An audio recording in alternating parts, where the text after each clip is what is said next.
Hi అండి, నేను మీ ప్రియాని. ఈరోజు మన వీడియో వంకాయలు.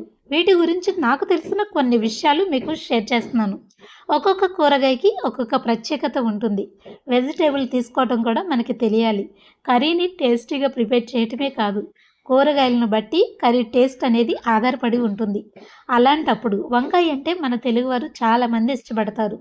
ఇలాంటి వంకాయలతో గుత్తి వంకాయ చేసిన, మసాలా వంకాయ చేసిన, మీరు పచ్చడి చేసిన టేస్టీగా రావాలి అంటే ఎలాంటివి ఎంపిక చేసుకోవాలో మీకు వివరంగా చెప్తాను. వంకాయని చెక్ చేసేటప్పుడు కేవలం పుచ్చులు ఉన్నాయా లేదా అని మాత్రమే చూస్తారు. అంతేకాని వంకాయ తాజాగా ఉందా లేదా అనేది మీకు తెలియాలి అంటే ఈ తొడిమె భాగాలు ఉన్నాయి కదా, ఇవి గ్రీన్ కలర్లో ఉండాలి, పొడవుగా ఉండాలి. అలా ఉంటేనే మీరు వంకాయ కట్ చేసి చూస్తే లోపల గింజలు ఏర్పడకుండా ఉంటాయి. ఇలాంటి వంకాయలతో మీరు ఏ రెసిపీ చేసినా టేస్ట్ చాలా బాగుంటుంది.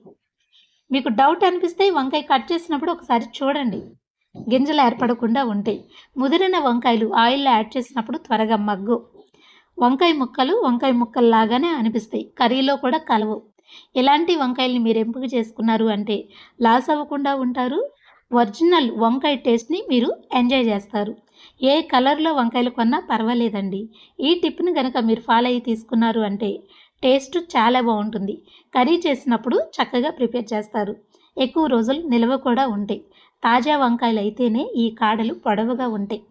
ముదిరిన వంకాయలకి అంటే లోపల గింజలు ఏర్పడిన వంకాయలకి ఈ తొడిమలు వెనక్కి వెళ్ళిపోతాయి, అంటే చాలా చిన్నగా ఉంటాయి. అలాంటివి మీరు తీసుకుంటే వంకాయలు ముదిరిపోతాయి. ఇలాంటివి ఎంపిక చేసుకోండి. ఈ విషయం మీలో ఎంతమందికి తెలుసో కమెంట్ చేయండి. కొత్తవారైతే ఇలా ఒకసారి తీసుకుని కర్రీని చేసి చూడండి, ఆ టేస్ట్ మీకే తెలుస్తుంది.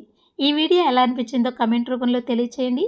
మన వంకాయల వీడియో మీకు నచ్చితే లైక్ చేయండి, తెలియని వారికి మీరు షేర్ చేయండి. Thank you.